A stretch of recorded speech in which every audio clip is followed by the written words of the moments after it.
Hey everyone, welcome back to another episode of Adobo and Avocados. My name is Marie and I'm Nicole van der Hoeven, as usual, and today we have a special guest down there. Hi, I'm Callum Akehurst-Ryan. awesome. So, just for some context, so I actually interacted with Callum, numerous times before. We even did like the testing and shaping collaboration back when I was still working at Zoopla. And that's actually one of the first videos that I uploaded on my YouTube channel. So Aw. I feel like I've known Callum like a long time because we've done that collaboration. And I've met you in person as well last year when we did Test Bash twice. Like, I think the first one was the smaller version of Test Bash in Brighton. Test Bash X, yeah. Test Bash X, When yeah. I was doing a talk there, and Yeah. people were like, "Oh, you know Marie?" I was like, "Oh, only online, but Yeah. yes, we met for the first time." Yeah. And it's one of those things where it's like, because we've interacted online, like meeting you and then speaking to you in person, it's just like so easy. And it's like the same with other people that I've met online. Like if I attend conference, I'm like, oh my god, I know you, like, and then it's just like we just know like each other already. But Callum, why won't you introduce yourself? Like, because this is the first time that you've been in our live stream. Yeah, of course. So I'm Callum Akehurst-Ryan, a senior tester who has about 15 years of experience across a lot of different industries, all the way from banking and finance through public safety, defense, and e-commerce. I've been working a lot in agile spaces and in startups. So I'm usually found on my blogs or on LinkedIn and sometimes Twitter, talking about working in agile teams and agile testing. I'm also, as you can tell by my theatrical hand movements and my accent, an LGBTQIA plus engineer, and I do a lot of talks, especially around Pride Month and just generally in the diversity space, trying to be a role model, but talking about how diversity can improve the quality of our products. You may Awesome. also know my mascot, Ramon the Testing Otter, who Yeah. is usually a host alongside me at Test Bash. Is he Oh, gonna that's be? awesome. Yeah. Are you gonna bring him this year? Like, where is he? He's not in this room at the moment. He's in Yeah. another room, and I will definitely make sure that he's there at Test Bash. So, Awesome. like, your personality is so big that it even has its own mascot? That's awesome. The idea was that having a mascot in testing was like, or having an otter to help like break bad news in testing, help soften messages, helped improve Yeah. things. It's not necessarily my mascot. He's all of our mascot, but it's just that if you have to go Aw. and say like, "Oh, I found these problems whilst you're really working hard trying to deliver this thing. Here are the problems." And oh, look, here's a picture of an otter juggling a rock. Yay! I think it helped people to to go, Yeah. all right, it's not such a bad message. So I Yeah. noticed that you said that you are LGBTQIA plus. Mhm. And by the way, while we're talking here, feel free to, like, if there's something that you'd rather not talk about, don't feel like you need to share. But are you willing to expound a little bit on your identity? Like, is that what you would prefer to? Is that how you identify? Um, yeah, no, I mean that's quite an inclusive term, saying LGBTQIA plus or queer. Generally, I am a cisgendered gay man. My pronouns are he/him, so I didn't put them on here. Sorry about that. But yes, so I'm gay, so I'm the G in that acronym. That's awesome. I was just curious. But how do you think that has that changed anything about your career? I mean, you've obviously been very successful in your career despite or with that. How does your identity affect your career? Because I think there's this question in a lot of people's minds, like, why does it matter what your sexual orientation is at work? Yeah, definitely. And it's a really good question because I think it both has positively and negatively impacted my career. So Mhm. let me talk about the positives first. So being a queer engineer, it does mean that I've pushed myself harder. I've pushed Mm. myself because I want the approval of the parents who never gave me approval. That kind of thing. You push yourself. You try. You find your people and your family at an early age. Being, the different kid who wasn't into sports and so on, I found my tribe, and that was nerds and geeks. So that took me on a path, even at a young age, into IT, and then as into sciences, and then as a tester. So it shaped my career massively. I saw my oldest friend the other day, who I grew up with from nursery school, and I actually thanked them for being a nerd, because I was like, if we hadn't have made friends and you'd been so smart, it wouldn't have pushed me into being smart and then having a career that I do. So finding your people, finding that helped shape me in that direction. It's allowed me to be more quizzical. It's allowed me to Mm. push and challenge assumptions of things. When you're queer, you can be that person who already is going, hey, but why do I need a wife and kids? Why do I need a nuclear family unit? You're already in that questioning mindset. So as a tester, you might be able to be that person to go, cool, why do we need this to be an API rather than a WebSocket? Like, Mm. talk to me about that. And being outspoken really helps in that way. It's also helped because I'm able to um, push myself forward into spaces and Yeah. ask questions that maybe other people wouldn't have been able to. So I've worked in lots of places where it's just heteronormative. There's lots of straight people, they're lovely people, but queerness isn't on the top of their mind.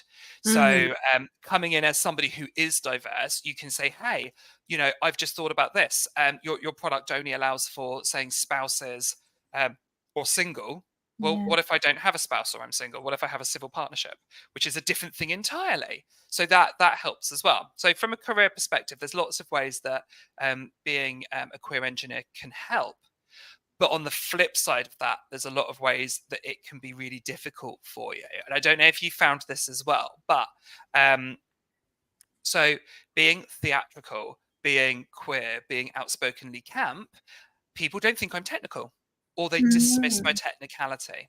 They will latch on to things such as that I'm good at speaking to people, that I might be good at pastoral work, that maybe I'm seen as emotional about things. And that pushes you down in being seen as logical, technical, scientific. So you get put down a bit. And that's really hindered my career, from people Mhm. thinking that, oh, would he be able to lead a technical team? Would he be able to like Mhm. strategize for things? And you really have to push and Which, yeah. work and showcase these things. I was talking to Lee Marshall, the pirate tester, yesterday, Yeah. who said, "Oh, you put so much stuff out there on LinkedIn and Twitter and technical things. Well, you're really vocal, and I have to be to Yeah. combat this feeling that I have of being seen as theatrical and a bit pastoral, as like a people lead. I have to showcase to people, here's my thoughts on chat GPT and generative AI. Here's Mhm. my thoughts on API testing. Here's Docker. Here's a workshop on, performance testing, to showcase that, yeah, I've got personality and campness, but also technical acumen and skills. And I think I have to work harder for that. And I think that's pushed my career back a bit. But it's also made me think sometimes, oh, I won't go for that role. I don't know if you've ever found that as Mhm. well, like that view of, if people don't see you as technical, going for a really Yeah. technical role, you might not be comfortable doing it. And then the other side of that is, being queer means a lot of rejection anxiety. Being different means going, feeling rejection hard, knowing that sometimes if you come out, it won't be seen well. So you don't put yourself forward into those positions to be, rejected. So as a result of that, sometimes you don't, like, I might not put a talk forward for things, because I'm like, oh, I don't want to be rejected from that. I'm not in a place for it. Or I might not go for a job because, oh, I don't want to be rejected. So Mhm. it can hinder you as well. So there's a lot, and especially in the workplace and in the technical workplace in software development, it's important for queer people and people who are, not the generic, to understand that about themselves, so that they can talk to others and say, here's how I work, here's how you can engage with me. And it's important for team members and managers of these people to understand that, so that they know how they can engage well with people. So that was Yeah. a really long answer to that question. There's a I give you an lot. Yeah. all-encompassing how that impacted me. Yeah, there's a lot to like pick on things. I guess maybe first we can focus on the positive ones because Mhm. I think like you're absolutely right. Like, having a different mindset really, helps you as a tester to be more inquisitive, to be more curious, and not just look things from like, a single like mono way. Because like you said, like if someone, puts a form and then, the options are limited and then you don't identify as that, you know someone who's not queer or gay might have say, okay, yeah, this like these scenarios are fine. But having someone from a different perspective like really embraces that, exploratory testing side of, testing. And I think that goes, hand in hand. There's like a lot of advantages to it. And yeah, it's just like great because I think especially now where, it's not just good to just have that single perspective, especially with testing, because there's a variety of users who are using your applications on, like a different way. So having a diverse, set of team, like, that's a massive benefit. It's I really. Oh, sorry, okay, Nicole. Sorry. I totally relate to a lot of what you said too about how being queer already predisposes you to having broken some boundaries, some norms. And so when you've done that, it's like, well, what is it to me to challenge something at work? So Mm. for context, I identify as bisexual, queer, pansexual is fine. But I'm also married to a straight man and have been for 20 years. And so there are a lot of layers of that. And one of it is the fact that I came from a very religious upbringing. And when you've gone through that, and this is not only my experience, like a lot of people have had to come to terms with how they are and have had to do a lot of being introspective in a way that others really don't need to. Some people just have always known what they wanted and what they are. I haven't had that. And I think that when you go through that very queer experience of like, who am I? What are these feelings? What does this mean? What is my life going to look like? What does everybody's lives look like? How is that in comparison to me? Am I okay being different? When you're in that mind space, what is it to be like, well, okay, so you gave me this requirement, right? But is it actually what the user would want? Does it come from the user, or are we just kind of making an assumption here? I Yeah. think being queer to me means being much more sensitive to these assumptions in tech in general, and there are a lot of them. We try to have the end user in mind, but do we really? Like, what does that user look like? And this is what you were talking about when you said that user could have different partners from how we would expect, or maybe multiple partners, or you know there's a lot of ambiguity in life that I think queer people are intimately familiar with. And in the world of tech where everything is binary, um, it's not always that easy to see that ambiguity. I think you both touched on some really key and important points there that really resonate with me there. Firstly, Nicole, where you mentioned specifically about at a young age having to analyze yourself as a queer person and not just being able to go, yeah, what I'm seeing around me tracks, what I'm seeing around me is the same, and not having to put it into that analytical sort of mind space. It's really interesting because it means that potentially queer people are at a younger age learning to objectively look at things and analyze them to try and piece them together and understand them, which brings that more questioning mindset into things. If Mm. you're I mean, obviously, and I've always said this, that people can learn any skills. It's just what skills that you're putting, that that are put in front of you that you either internalize, makes it easier for you, or you're further down the journey of internalizing and building on that skill. If you at a younger age are having to think about yourself and be introspective, then it's going to do a couple of things for you. One, improve your questioning and your analytical skills. And two, give you a better sense of being able to have empathy, because Yeah. you're identifying how you are against other people. Um, as like an engineer who's queer, I definitely am like, I perceive how I am perceived by other people quite strongly because of those skills, of those analysis skills that I've used internally.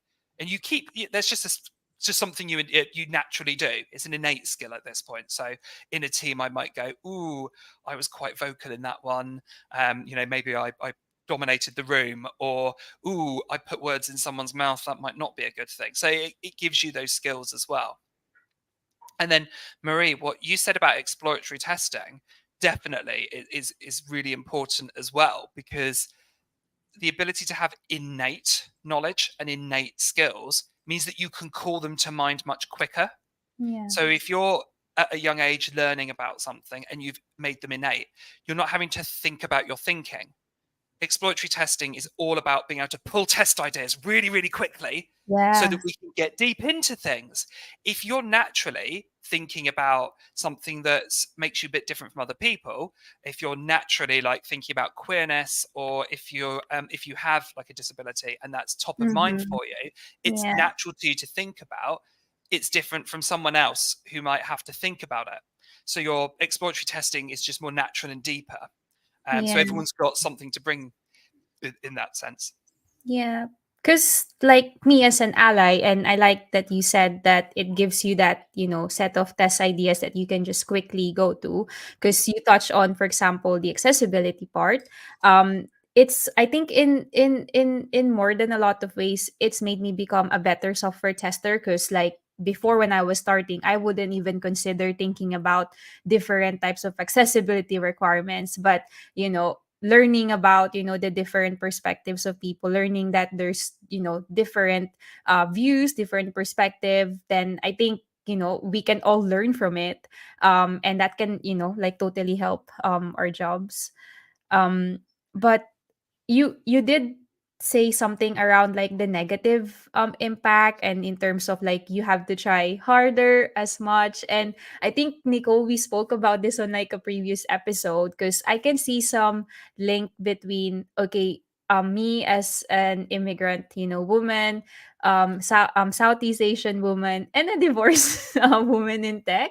Like, I feel like I also have to break some assumptions that people might have about me. And in some cases, like, I also feel that I have to work extra hard as other people, because like some people will have their own like stereotype of like version of like how I'm supposed to behave, but I am not that person, and I feel like I have to prove it like as much as I can, just to communicate that this is me. Like, I'm not this person that you expect to be.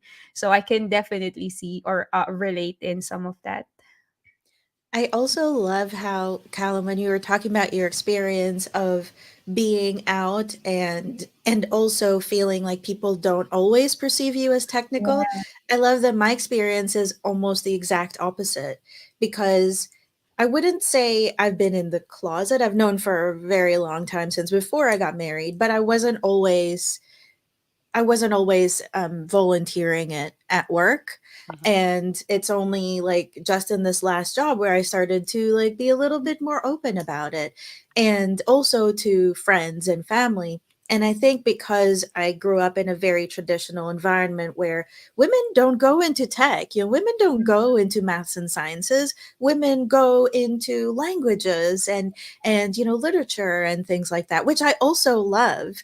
Mm. But I was always pulled towards both. I mean, like I like my options.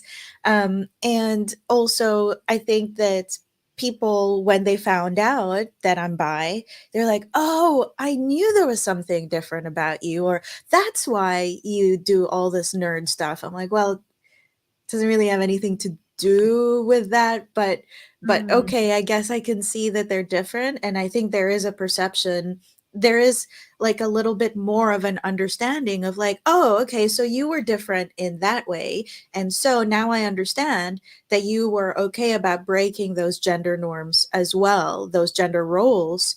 And that's actually been helpful for me, because people, I feel like they understand more, and they aren't so quick to assume that I'm not a gamer, or that I'm not a nerd, or that I don't like I'm not technical. So that's kind of almost a positive thing for me.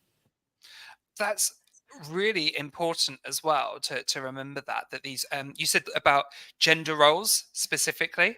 um it's interesting because I think we have a lot of carryover into thinking that nerdy stuff and STEM is a very masculine trait. So this Mm-hmm. is what we're seeing. So it's like for me, who's theatrical, and Marie, who is a woman, um, obviously, like by embracing our femininity, that's like bringing us away from that perceived view of like what technical or nerdy is. And then Nicole, when you came out, then people are like then latching onto that and going, "Oh, you're moving more towards that as well." And it's Yeah. really interesting. I actually did some research on gender norms in nerdy things, and Ooh. there was some research that basically said that in 2020, the Dungeons and Dragons community report showed that 40% of players identified as women or non-binary people. It's Mm. not a male pursuit. Yeah. Um, there was the Entertainment Softwares Association's annual Essential Facts About Gaming. They reported that women enjoy gaming as much as men, with Mm-hmm. 48% of players across a number of different aspects of gaming, a nerdy pursuit, um, being basically women. So that's 48, that's like pretty much half and half. Oh, So these yeah. days, we've got very old fashioned views still of like what it means to be in STEM or a nerd being masculine, or and things catering for men, but it's just not true. So yeah, it's really interesting. Yeah, and the weird thing is, like, I think being bi doesn't have anything to do with me being more Mm, masculine. I don't sort of see it as feminine or masculine. I'm cis. I feel like a woman. yeah. I think I feel feminine.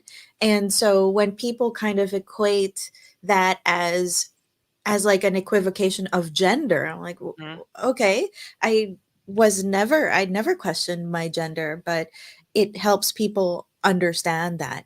And I think that you're talking about a lot of things, that this is intersectionality, when it's Yeah. not just about being queer. It's the fact that, we play Dungeons and Dragons. I mean, we were just talking beforehand, like, I'm huge into tabletop role-playing games. Like, I have dice all over here because I just played last night. Big part of my life.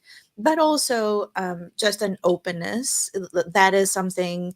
It's kind of hard to be queer without also being open and tolerant to others, and their diversity. There are a lot of these like little pockets of being parts of minority groups that I think a lot of queer people fall into, just because once you've broken one set of norms, what is it to break, another?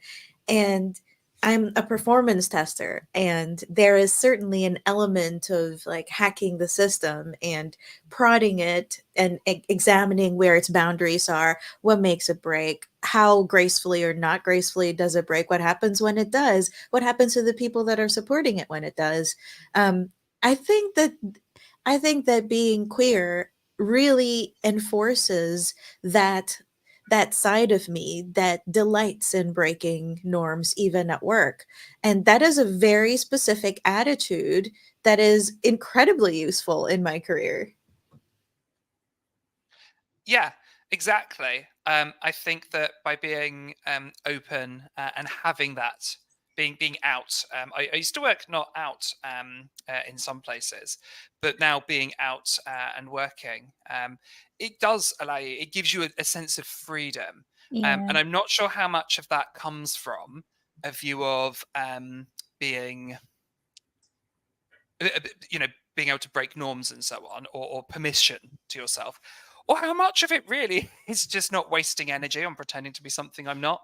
Like, I think that's probably something we can all relate to, that if you waste a lot of energy trying to fit in with what other people want you to be, Mm-hmm.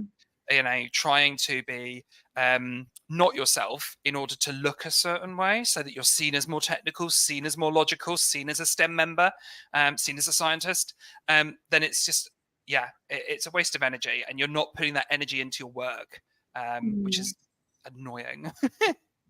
Yeah. I think at the end, like, it's just our human nature to just be feel seen and accepted. So Mhm. it's really important for us to, find, you mentioned the word tribe, to find that, and to find and to surround us, with people who really accept, who we are.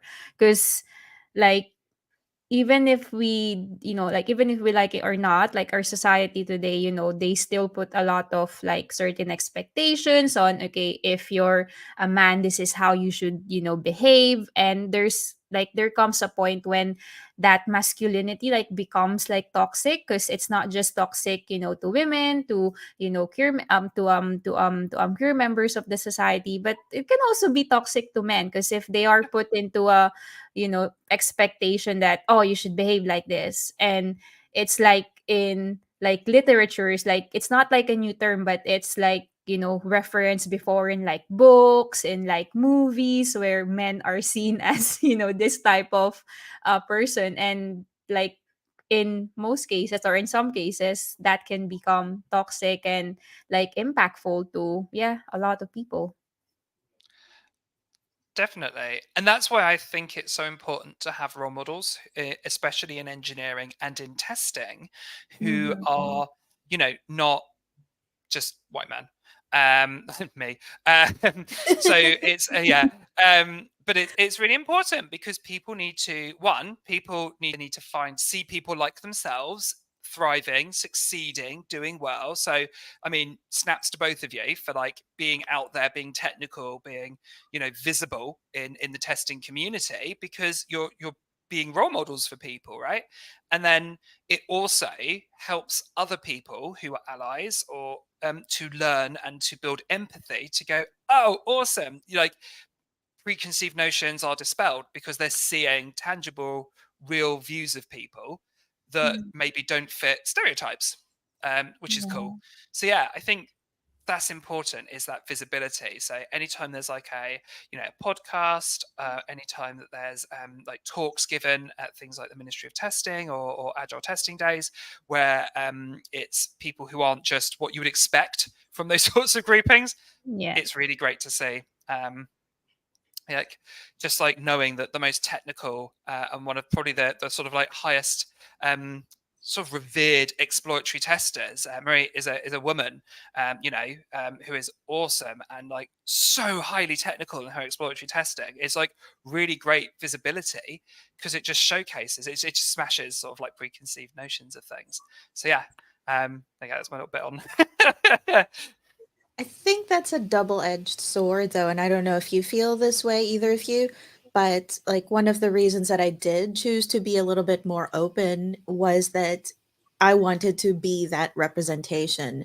But Yeah. but it is also sometimes a burden, because I feel like we've got to start somewhere, you know. There aren't many people who are like me that I see out there, so I feel that I owe it to the industry. And that's when it starts to be a problem, because I don't always feel like being in public, but I do definitely push myself a little bit more, because I think, you get comments from women or queer people who feel like they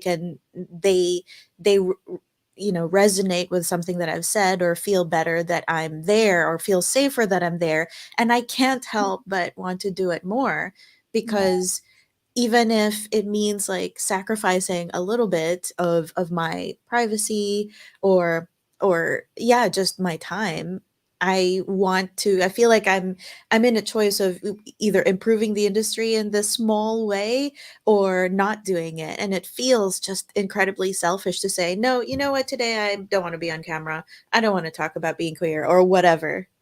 Yeah. It makes it harder to say no sometimes. Yeah, I think Yeah. that. And, like, Nicole's, like, nodding, but yeah, I think, like, in certain cases where, you know what, I just want to, watch Netflix, just relax, but then, oh, but I have to, do this. I have to, like, speak to someone who maybe wants to get into DevRel or who wants to get into testing. And I sometimes feel like that it is hard for me to say no because um I know where they were in terms of like their position, because I was like that. Like I was trying to look for people who I can relate to, and because I couldn't, find a lot of people. And it's great now because like I found you, Nicole. Like we share a lot of, like same goals. But before, yeah, it felt really hard, like going to, meetups or like conferences and looking around and seeing like where's, like I just want to, look, like find someone that's sort of in the same, like similar like journey as I am. And because I couldn't find that, I felt like, okay, maybe I can, be that person, so I can also help other people be more, public and like open to like share their work. And there's a lot of like scary things that, we do. Like public speaking is like scary. It's a scary thing for me. But I still push myself because I want to be that person to other people who also wants to do it. So yeah, totally get it. I do. I relate to that definitely. I think I'm in a different position because I'm a white guy. So I definitely have that privilege of being able to sort of sit back on some things. Maybe less so in Pride Month, where I specifically like have a voice at the table. But for more of the time, I think, although I do want to like put out there, and I want to make sure that I feel that I'm putting out technical content or content that makes me look like a good tester so that people will see that, and don't just dismiss me for not being technical. I don't feel that I have to always be the voice of my people, but I think that comes from the place of there's a lot of voices of my people, uh, especially in tech. So, but yeah, the queer thing, yeah, usually comes up like during Pride Month, and then occasionally as well. But like talks like this, I'm more than happy to engage in because I want people to see, there are role models out there. In fact, I think I find more pressure. This is a hot take. I think I find more pressure on putting out technical content because I'm an exploratory tester or a manual tester, Mm. more so than because I'm queer. Because again, of those preconceived notions as well. I feel like there's more pressure. They're opposing, right? So I think being queer makes people shift me in the spectrum towards a more technical side a little bit. But I think the overriding thing is that I'm still a woman, and the preconception, the overriding preconception is that I'm not technical. That's Mm. what most people would assume initially. So I get that. It's kind of like different layers of it. That's why intersectionality is fun. But we've talked a few times about coming out, and I'm wondering if you're willing to share, like, what do you remember the time that you first came out at work specifically, and what was that experience like? I remember definitely working in some organizations where we knew that the boss was a bit homophobic. This was Mm. a long Oh. time ago. It's not on that place isn't on my LinkedIn. I was, a Yeah. teenager, so don't go looking or anything like that. But I, yeah, in like a summer job kind of thing, and it was easier for me to just not. Um, Basically come out, not be open about my lifestyle, Yeah. because we knew that would be problematic. And then I fast forward a bit. I worked at some places as well where I had to work with people from other cultures. Specifically, they were Eastern European, and the company was full of like very staunchly Catholic people who were Oh. not Mm. very open to alternative lifestyles, let's say. So again, really trying to keep that like not out there as well, and you could Mm. really feel that I think that was like that was some years ago, maybe 7 or so years ago, and I really felt that I could feel myself like holding back from things, and the Yeah. difference between my colleagues who were like remote and then the ones that I worked with where I was a bit more open. So when I moved to London after that and I started working at eBay, I just came into things being very like open about Transparent. Yeah. myself and being very, theatrical and so on. So that was probably the first time. I was always out before then, definitely, but it was at a different sort of like level, like people knew. And in some companies, because of that, I had queer people coming to me being all like, "Oh, thank you for being visible. Thank you for like showcasing things." I had one person come to me and say, "Oh, how do you like get people to stop assuming that you're straight and assuming that my partner is actually my wife?" And I'd be like, "Oh, have you tried being really camp?" That kind of worked for me, because they were. It was just assumed because they weren't as theatrical that they Mhm. were straight, basically, and they were like getting annoyed by that. So yeah, I think early days, very early days of my career, I was a bit less open about it, Mhm. and it's been very much a try things, try things, try things, like be like talk about my partner, like be open about things, and then say maybe I'll get a knockback, and then I'll Mhm. build up again. You just build confidence about it and you open up more.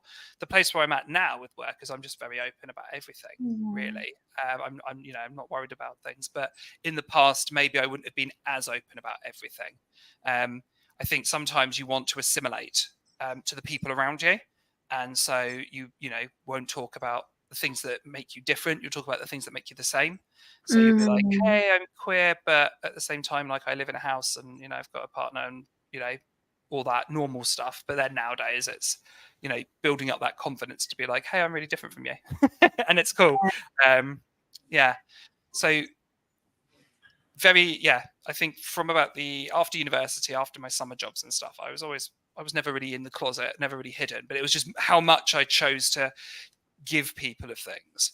Yeah. I had a couple of knockbacks as a result of that, like people using my LGBTQIA identity to basically like knock me down and say, "Oh, you're not technical," or use Mhm. it to have little digs, or to say that engineers could ignore my input as a tester because I was being emotional, Mhm. or whatever. But generally, it's been good to put it forward, because you can build more of a relationship and an identity with the people around you that's rooted in authenticity.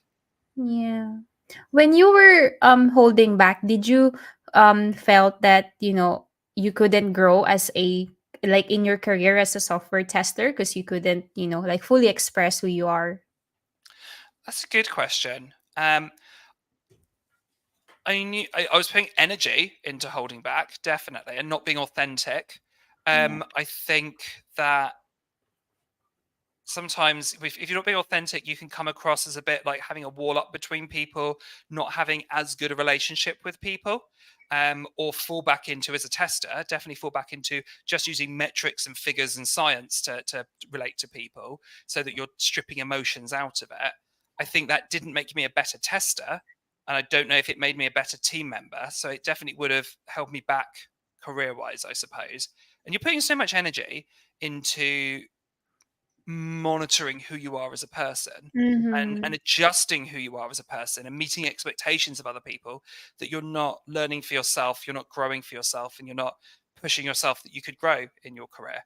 But Yeah. yeah, so but I think also my queerness has made me quite ambitious, because I want to be able to show that I can do things. So the flip side of that is that I did get promotions, and I did build myself up, because I did push for things. So maybe like not such a deep relationship with people, or an authentic relationship with people, but the results were there, and I was able to go, no, look, I've done these things. Let's push upwards. I don't know if that relates or resonates with either of you. Yeah, absolutely. I do feel, I mean, my experience I think is a little bit different because I'm pretty straight passing, having my straight white male husband next to me is like usually all the proof that people need that I'm normal, whatever that means. And I kind of have the reverse where for most of my life, like talking about my life as it is now is not going to ring any alarm bells. But I still have these little things like, I don't want to have to filter when people ask, "What did you do last weekend?" And I Hmm. want to say, like, "Oh, I went to a pride festival." Even something as simple as that, or like bringing up things and it's like, "Oh, yeah, my ex did that." they did this, we went here, and like trying to skirt around the gender or whatever. Like, I don't want to have to do that. Mm. And I don't want to have that, like, few seconds in between thoughts. And I feel like I'm not really able to connect to people. So I think that, I think it was more internal. Like, I felt I wasn't being authentic. And authenticity and honesty and openness, those are things that are one of my core principles. And when I'm not able to fully live up to it, it's not really about what other people think. It's about the fact that, like, I feel like I'm lying. I feel like I'm living a lie to people that I care about, you know, and I don't like feeling like that.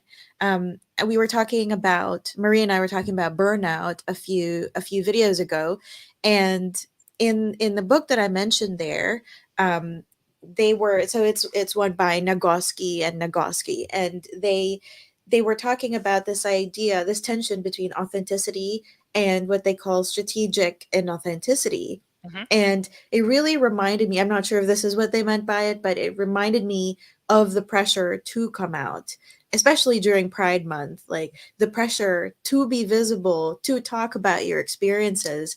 That is also sometimes not a good thing.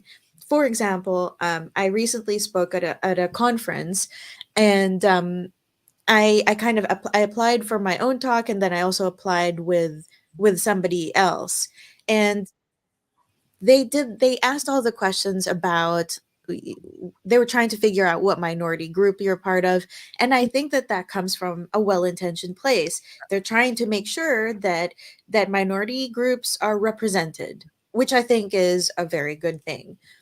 It had the opposite effect for me, where someone who's an external acquaintance, like doesn't work with in my company, someone I wouldn't really consider as a friend, not that I don't like them, but like, you know, we just haven't really talked that much, Mhm. had to ask me, like, hey, what, how do you identify, like, what's your sexual orientation? And I felt like, do I really need to come out to be able to talk about emergent load testing? You know, it's a bit like, Hmm. why What's does it the matter? I what's felt the like link? I needed to.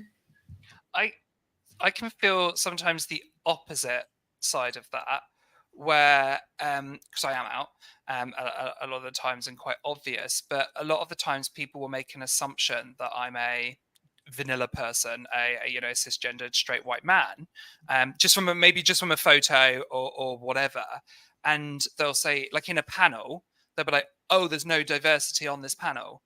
And I'm like, Mm. hi, Mm. I'm a queer engineer. That is a Mm, diverse characteristic. Yeah. um, so yeah, there can be the other side of that as well, of being having to come out as well to sort of go, well, actually, in that way. So I definitely relate to that one. Hmm. It's like you have to always, say that I'm this, just so Mhm. like people can understand that there is diversity. Because like I guess like for some people, and this is why like maybe because I think some people have like they have this misconception that in order to understand diversity or something like that, like you need to be an expert, but you just need to have that like Empathy. curiosity in mind, and Mhm. be respectful and be willing to understand that there's not just a set of like genders. There's like different like genders that like people can relate to. People have different sexual orientation, not just from what was shown to us or explained to us at such a young age. So you just need to be willing to accept this and be respectful of it. You don't need to be an expert basically to know about diversity. Yeah. Yeah, completely. I'd also say something, and just thinking back to it, something that Nicole said about just the authenticity thing, and whether or not it impacts your career. Because just while I remembered it, I made a note. Um, she said about like that's the feeling of inauthenticity and not wanting to be open with people. I really think it also prevents you from wanting to like go out and socialize with people, which can be really hard. Like, so if you're that person like who maybe doesn't want to go drinking with people, or because lots of British culture, right? Lots of people go drinking as their socials with work. But if you don't want to lose that ability to control yourself and monitor yourself, you might not want to go to these events and so on, or be asked about how was your weekend, and so on and so forth. And that can be quite problematic for career progression and building up things as well. Like I found very much so that I compartmentalize a fair bit, and I always don't like socializing with things. Mm. I'll be the one at Test Bash who usually, though, I'm really effervescent and so on, but I will disappear after the talks and stuff. And that's just like again, it's a professional context, and you sort of just go, "Ooh, okay." So that can be quite limiting in that way as well. And then, Marie, to your point, that ability you don't have to be an expert in order to be able to talk about diversity. I think it comes from a place of empathy. I think you just have to be curious and empathetic. Um, Whenever you do like UX development, you talk about user personas, getting into Mhm. the mindset of people, and to be able to talk about different types of people, whether that be from accessibility point of view, from a minorities point of view. It's just about having that mindfulness. Yes, for people who live that every day, it's easier because it's top of mind. I know gay stuff because I'm gay. Cool. I know geek stuff because I'm a geek. Cool. But other people can learn those things. Other people can like Wikipedia them or think about them. Yeah. It just takes them a little bit more effort because it's not their lived experience, but they can think about it and they can have empathy for it. So I think it's about that openness that you mentioned. Yeah. It can also mean that I second guess myself a lot when I'm testing, because when I say like, oh, but this isn't what I would have done, the typical, like, the happy path would have looked like this, I thought. I kind of, there's a moment where I'm like, wait, am I thinking that because of my specific experience? And I'm not just talking about being queer, I'm talking about being Asian, or like being an immigrant, or a lot of the other ways that I'm diverse. And there is an element of me that's like, oh, but wouldn't it be easier if you just always knew the happy path, because then you would be that? And I used to try to like tone that down and think, okay, imagine I'm, just a cis straight white male person who living in the same place that they grew up in and has never lived anywhere else. But now I'm just like, why? There are people like that already. What isn't heard is like voices like mine. So why Yeah. don't I just steer Mhm. into that and let somebody else pick up the slack on that? So this is why, and I've talked about it in the past, monoculture is problematic in teams, and especially when it comes to testing. I'm segueing. Yeah. If you've just got lots of people with the same mindset looking at something, you can only Yeah. get that view easily. We talked about exploratory testing. You have to be able to come up with ideas really quickly in order Yeah. to test something. Well, you're just going to get what's on the top of your head. You might go a bit deeper, but it's going to go down a path. If you've got lots of people who are the same doing that, you're going to end up with very same results for things. So monoculture can be problematic, but a diverse team that has somebody who's, a bisexual Asian woman, you know, someone who's divorced, a queer person, who's lives different lifestyles. Their happy paths are going to be so different from each other. Their thinking is going to be so different. Their wants and needs are different, and Mhm. therefore you can think more globally about things. Yeah. And let's say you do a bug bash and you've got lots of people looking at things, you're going to come with lots of different opinions on things, and it's Yeah. going to be better as a result of it. Yeah. Because you can come up, for example, like in the past, we've talked about, heuristics and how that can help with exploratory testing. So, Mhm. like having a diverse set of team, like you can even create your own heuristics. And then if you do like, bug bashes, or if you're trying to do like ensemble testing, then you can use that heuristic to, better, I guess, like find issues that you couldn't find if you're just, having the same mindset. So it's really like a win-win for, everyone. Completely. Well, like one of the best heuristics, if you're doing like product development, is to basically go, do I like this? That's a good heuristic. And each person will apply something different to that heuristic, but it's a good heuristic to use. Does this work for me? What would I like different about this? What speaks to me about this? Does it have charisma or the it factor for me? Everyone's unique, definitely, and they can bring their own thoughts to the table on that, and that's awesome. It's something I talk about when I talk about diversity and testing, is having that heuristic of, do I like this?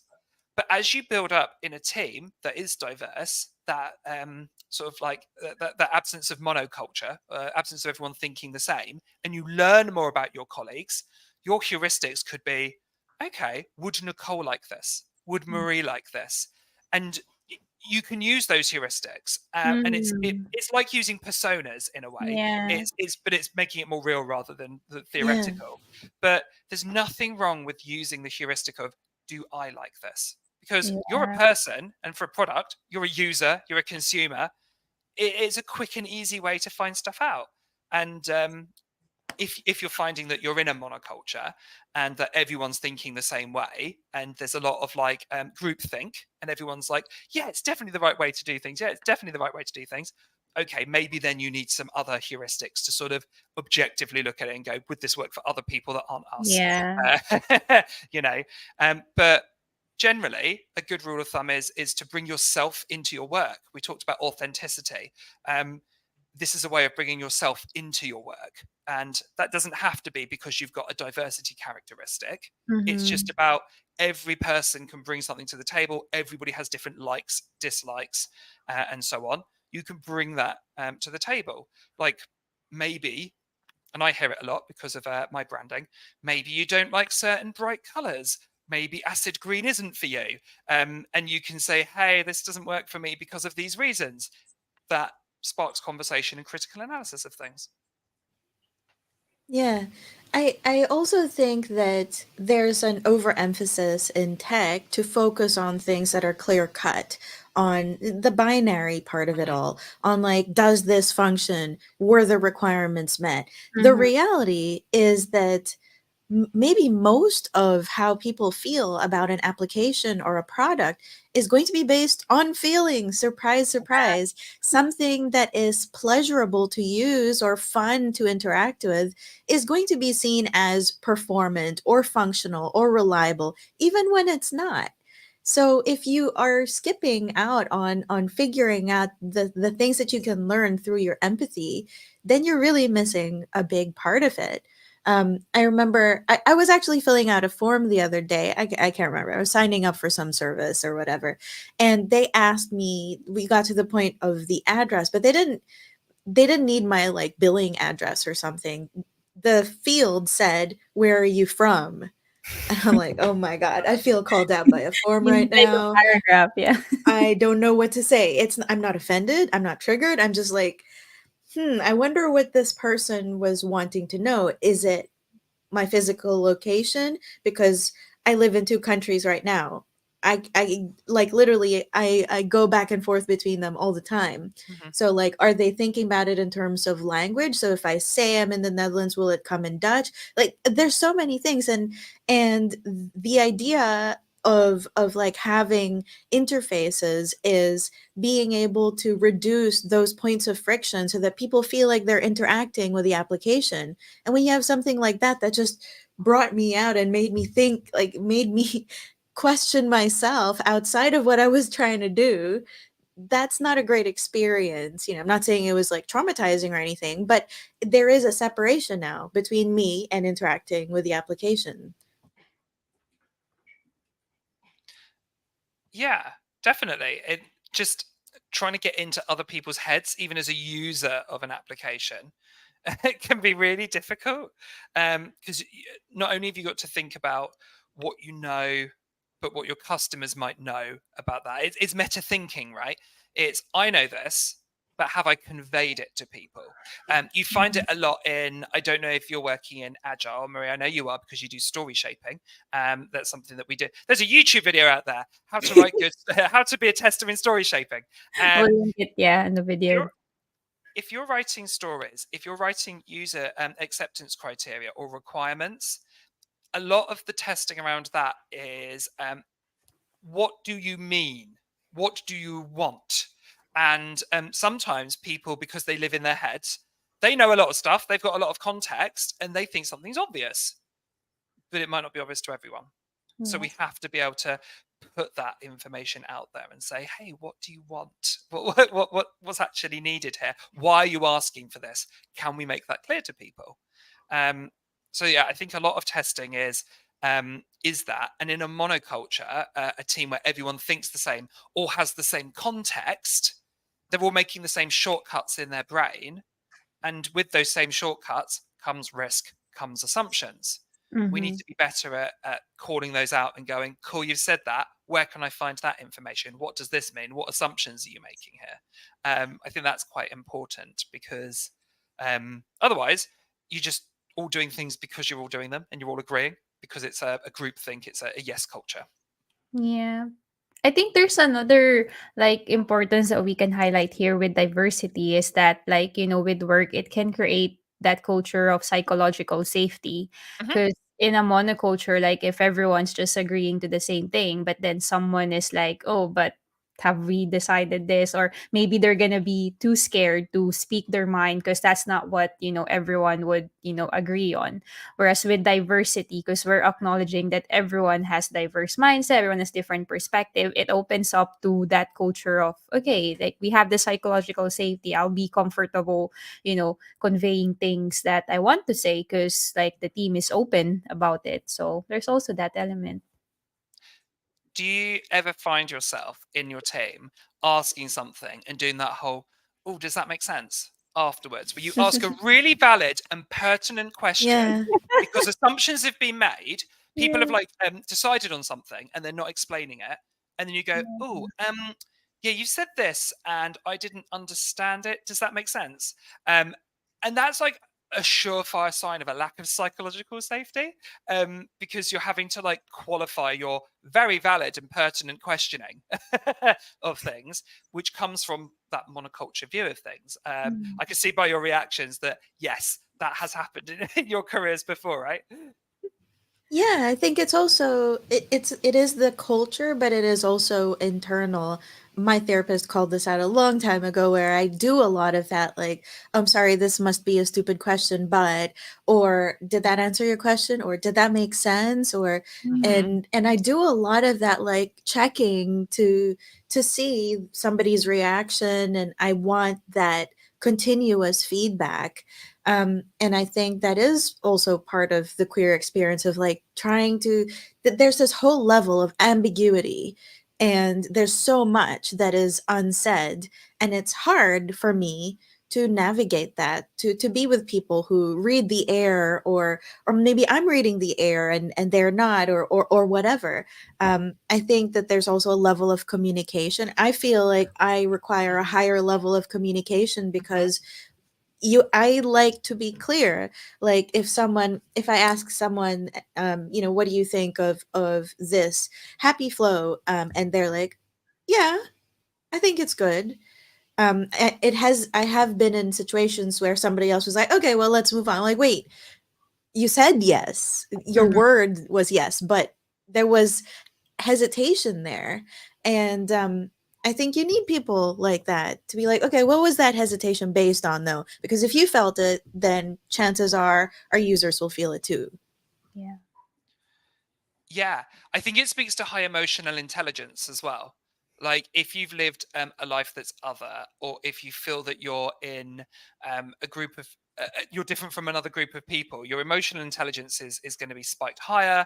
You're going to really notice that you're different from people, and you're going to look to ensure that you're understood, that you're communicating well with people. If you've got a group of people over here that all are making the same assumptions, they've got a secret language that they all know what they're doing because they can shorthand things, coming in as an outsider to that, you're probably going to like drive up your view of like going, oh, does that make sense?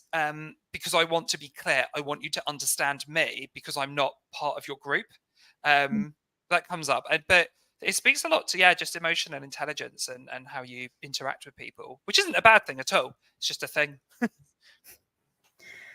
Okay. I can't believe we've been doing this for almost an hour. I felt like that time has quickly passed. But I guess to end this episode, Callum, there's one question that we've been asking our guests, and so the name of our live stream is Adobo and Avocado. So adobo is the national dish of the Philippines. It's like it could be anything. It could be, pork, chicken, it could be vegetable. And the idea is it's like you just mix everything, and like there's like different variations of what an adobo could look like. But typically it always has the ingredients of, vinegar, like soy sauce. So it's like our the national dish, but there's different kinds. So um from your perspective, like what is your adobo? Like what is your comfort food? It could be food, it could be like something else, but yeah, from your perspective, what is that adobo? Not to be a massive stereotype, but as a queer person, I'm going to say brunch. So that would be, I'm guessing that would be some sort of prosecco and French toast kind of vibe, or Nice. That's so something Very around funny. nice. that. Yeah. All right. Well, if people do want to reach out to Callum, so we've added your, I think it was your LinkedIn profile. I can't remember, but like, do you want to just say to everyone like how to connect with you if they have questions, or they just want to interact with you? Yeah, if you're interested in reaching out to me, you can find me on LinkedIn, C. Akehurst-Ryan, or on my website where I blog. I've put some talks, and you can hit me up in the comments, which is also cakehurstryan.com. Awesome. So you can Well, just search for me. I've got a very unique name. yeah. If you haven't checked out Callum's post, so it's a must read for software testers out there and even developers, because I think you posted a few bits Mhm. around there for like developers too. So yes, hopefully you all enjoyed this episode. We're gonna be back next week with secret guest. I haven't mentioned Nicole yet, who our secret guest is. Okay. So yeah, it's gonna be yeah. We'll talk about this after. But yeah, Okay. I'm I hope game. you all enjoyed the episode. And yeah, thank you so much, Callum, for being a guest and for being open and transparent and being awesome. Yeah, thank You're you. welcome. Thank you. Thanks, All right. Callum. Thank you all. Bye. Bye bye. Bye.